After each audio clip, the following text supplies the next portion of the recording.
Phone करो, phone phone कर दो, दो गाड़ी आ रही दो।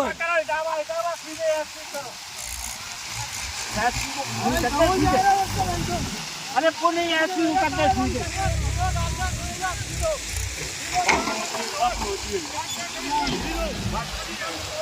इटावा जनपद के नंगला गुदे में उस वक्त हड़कंप मच गया जब दोपहर के लगभग 2 बजे गेहूं के खेतों में आग लग गई। और आग लगने का जो कारण है वो जो यहाँ से खेत के ऊपर से जो विद्युत लाइन निकली हुई है वहाँ शॉर्ट सर्किट होता है और शॉर्ट सर्किट से इन खेतों में आग लग जाती है। आग लगने से यहाँ की जो जमीन थी, जमीन में यहाँ पर गेहूं खड़ी हुई थी, गेहूं की फसल थी जो कि पकी हुई थी।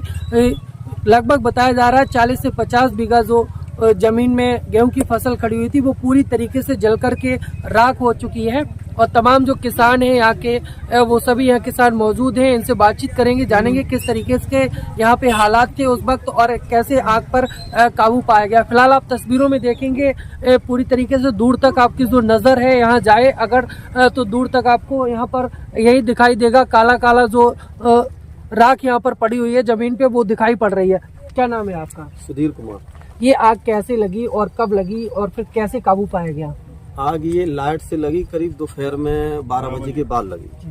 ठीक है, वो क्या हुआ, लाइट रोज सुबह चली जाती थी 10 बजे, आज उन्होंने लाइट चलाई 12 बजे तक और वो लाइट से ही आग लगी है। उससे क्या हुआ, लाइट से शॉर्ट सर्किट हुआ, उससे लगी आग। और आग एकदम देखते देखते इतने विकराल रूप में फैल गई चारा ओरी। तो लोगों ने जैसे तैसे आवाज मारी, गाँव से लोग भाग भाग के आए, पास में गांव थे इधर उधर, तो सारे गांवों से लोगों ने मदद की, सब लोग भाग भाग के आए। उन्होंने आग को बुझाने के लिए पेड़ों के छालों को तोड़ तोड़ के और उस पर जैसे तैसे, और गांव से ट्रैक्टर वगैरह हैं, लोग आ गए, उनमें हर फर लगा के ट्रैक्टरों से पहले गेहूं को आसपास तोड़ दिया। उससे गेहूं तोड़ने से आग जो प्रचंड रूप बनाए हुए थी, तो जब गेहूं टूट गया तो उसमें क्या हुआ, आग ने थोड़ा अपना स्लो हुई है, उससे लोगों ने पेड़ों की छालें तोड़ तोड़ के उससे उसको बुझा के अपने कवर कर लिया। जैसे तैसे उसको बचा पाया। पता लगता तो थोड़ी अगर नेक देर तक न जान पाते तो पूरे गांव में हमारे में आग लग जाती। तो लगभग कितना नुकसान माना जाए, क्योंकि आप देख रहे हैं 40-50 बीघा जमीन बताई जा रही है। हाँ, 50-55 बल्कि 60 के ऊपर होगी जमीन, तो ऐसा आकलन किया है। अभी कोई नापा तो नहीं है, लेकिन जमीन तो बहुत ज्यादा है। तो क्या इससे पहले भी ऐसी घटना हो चुकी है?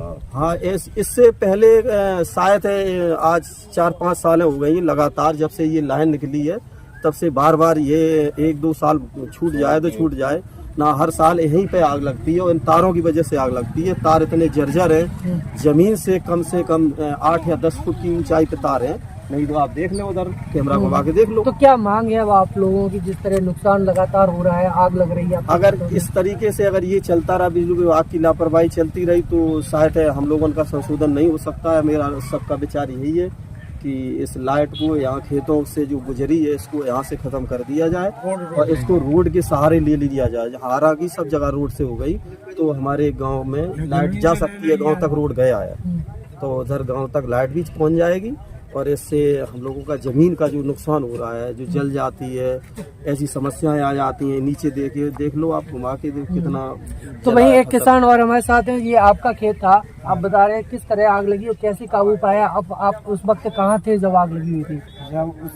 जब आग लगी है बिजली के लपटा के कारण से आग लगी है। उस समय में यहीं पास में अपने गांव में ही था। जैसे धुआं देखा सब लोगों ने, वैसे ही एकदम भाग के आए तो आग वही सारी जनता से मिलके और लकड़ियाँ वगैरह से और वैसे ही पानी आनी बाल्टी से मिला के आग को काबू करो है। बहुत भयंकर रूप से आग लगी थी। तो जी आपके कहते इतनी जमीन थी, इतनी जमीन में आपकी गेहूं की फसल थी क्या, और अब किस तरह आप अपने परिवार का भरण पोषण करेंगे, क्योंकि अनाज तो आपका जल गया है? तो वो जो गवर्नमेंट हम लोगों को सुविधा देगी उसका इस्तेमाल करेंगे, और तो हमारे पास कुछ है नहीं। क्या कोई अधिकारी वगैरह आए मौका मुआयना करने के लिए? हाँ, तो अभी तो कोई नहीं, एक लेखपाल साहब आए थे, वो देख के चले गए, वो हम अपनी रिपोर्ट देंगे।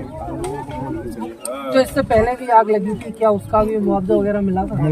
एक बार 2013 में सब लोगों को मिला था, लेकिन कम मात्रा में मिला था। उससे खाद बीज की भी इस बार तो ज़्यादा है नुकसान। अब देखो और गवर्नमेंट नुकसान 50,000 का होता है तो 5,000 रुपए मिलते हैं, और तहसील के चक्कर लगाते लगाते तो पागल हो जाते हैं। तब कहीं पैसे मिलते हैं, उससे क्या फायदा है? उससे तो कुछ नहीं मिलता है। जैसे 50,000 की मेरी फसल का नुकसान हुआ है, तो उसके बाद अगर हम तहसील पे जब खबर करते हैं, पूरी जानकारी करते हैं, तो 5,000 रुपया, 3,000 रुपया, 35 रुपये, इतने रुपए हम लोगों को पर्याप्त होते हैं, इससे ज़्यादा नहीं मिलता है। तो ये जो फसल जलने का आकलन किया गया उसमें लगभग 13 किसानों की फसल जली है और अनुमानित रिपोर्ट जो अभी निकला है अभिलेखों को देखकर वो 40 बीघा के आसपास का अनुमान लगाया जा रहा है। और शॉर्ट सर्किट की वजह से ये आग लगी है, तो कोशिश की जाएगी कि जो रिपोर्ट है उसमें विस्तृत तौर पर सभी किसानों को जो नुकसान हुआ है उनका पूर्णतः खोला जाए और प्रशासन की तरफ से जितना भी राहत दी जा सके उन्हें ये राहत दिलाई जाएगी, जिससे कि उनको जो नुकसान हुआ है उसमें उन्हें थोड़ा सा राहत प्राप्त हो।